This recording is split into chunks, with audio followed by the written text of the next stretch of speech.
Welcome to the 2013 KTM Australian SX-F Launch. It's been a huge amount of change to the 2013 250F, 350F and 450F. It's just a good day, the sun's out, the track's been watered, it's groomed. We're going to go and spend the whole morning and afternoon just riding these things, give it a good crack.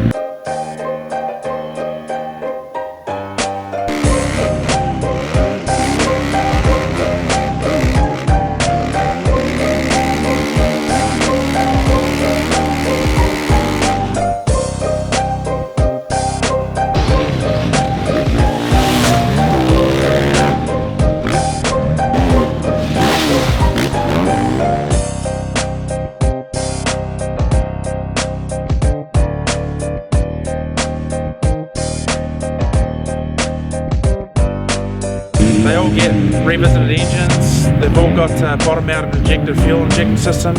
They go, basically they're all running a 44mm can throttle body. Obviously they've got brand new bodywork. Probably the coolest thing right now is the front guard actually on these things.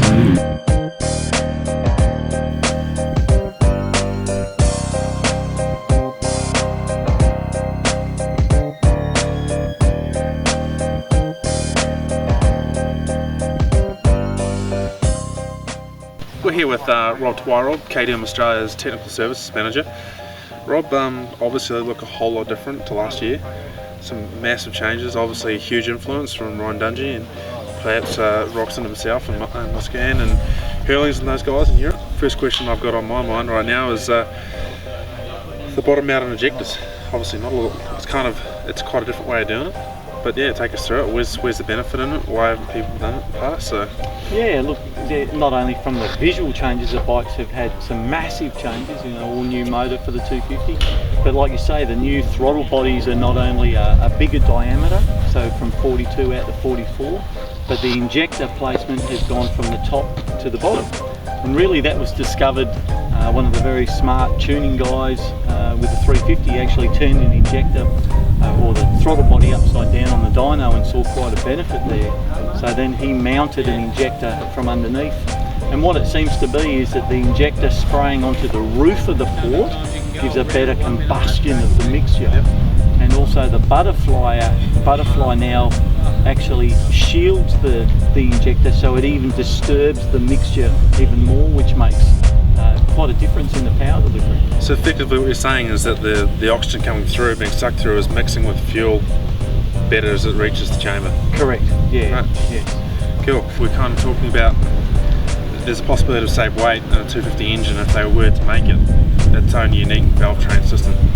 That'd be correct, wouldn't it? Probably, you know, if they were probably looking at say 200 or 300 grams in the cylinder head, yep, by making it unique, a shorter chain, maybe its own gears, compared to what it would cost to produce that, then the performance isn't enough to justify doing that production cost. Yeah. And recently when I was over in Italy at the World KTM Launch, I had an opportunity to talk to the mechanics that had a lot to do with building the engine for the 2007 450, and they were very proud of this mechanical thing they created, but at the same time it's kind of like it's all stepped in a new direction. Like I went out on the bike and I found that old 450 would just struggle to turn when you go on the throttle, and you know what is in that top end of the 450 that makes it so unique, that you know it makes it so flickable now. I mean the 450 is almost as agile as a 250 in corners.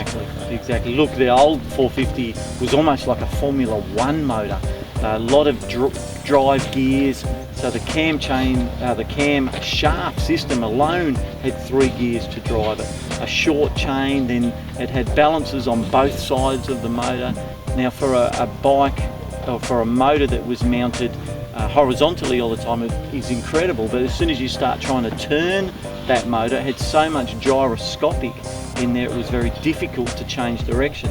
So yes, from the EXC range of bikes, they started to develop something that had a much less rotating mass, and they found that had an incredible influence on the handling of the bike.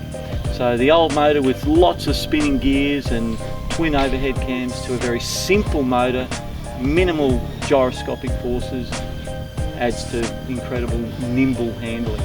someone was to start reading through some of the specs of the new bikes, and they came across this word Pankel and Pankel conrod and Pankel and a Pankel plain bearing. Just describe for us the major differences and the benefits going from a plain bearing, from a needle bearing to a plain bearing. So the plain bearing obviously makes the whole conrod and big end assembly much lighter, because we're not driving a roller bearing. And the problem with the roller bearings is when they get to a certain RPM, if the lubrication system is not perfect, the bearing skids, and then you start going through the hardening.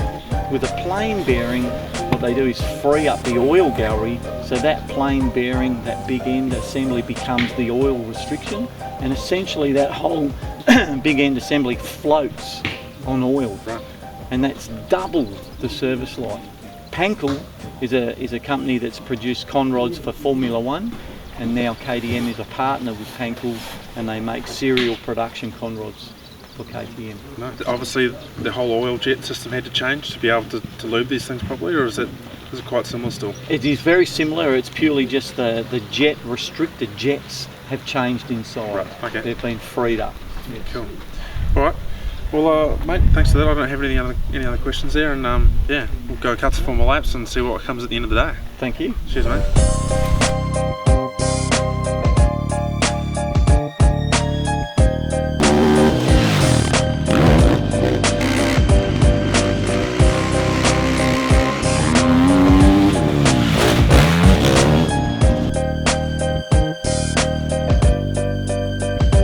It's the end of the day here at the 2013 KTM Australia SX-F Launch. We had a great lunch, and we managed to catch up with Rod Twyrold and ask him a few pretty cool technical questions about the bike.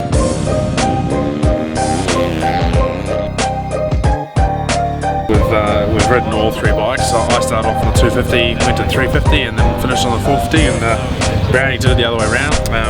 Standouts for me were the 250F and the 450F. Just seemed something like those things. They're just two different kettles of fish. 250 just revs to the moon. It just reacts like you'd imagine a pro bike would. It's just incredible how well the thing goes, and the 450 on the other hand only sort of revs to 11,500 RPM, but it's got 5 gears and a wad load of torque, and it just keeps on. Yeah, any gear you're into, if you're too high a gear, you can still get out of any situation you're in. What would be your pick for the day? Pick for the day, I think my size and my riding style, I think I might probably go for the 250. Yeah.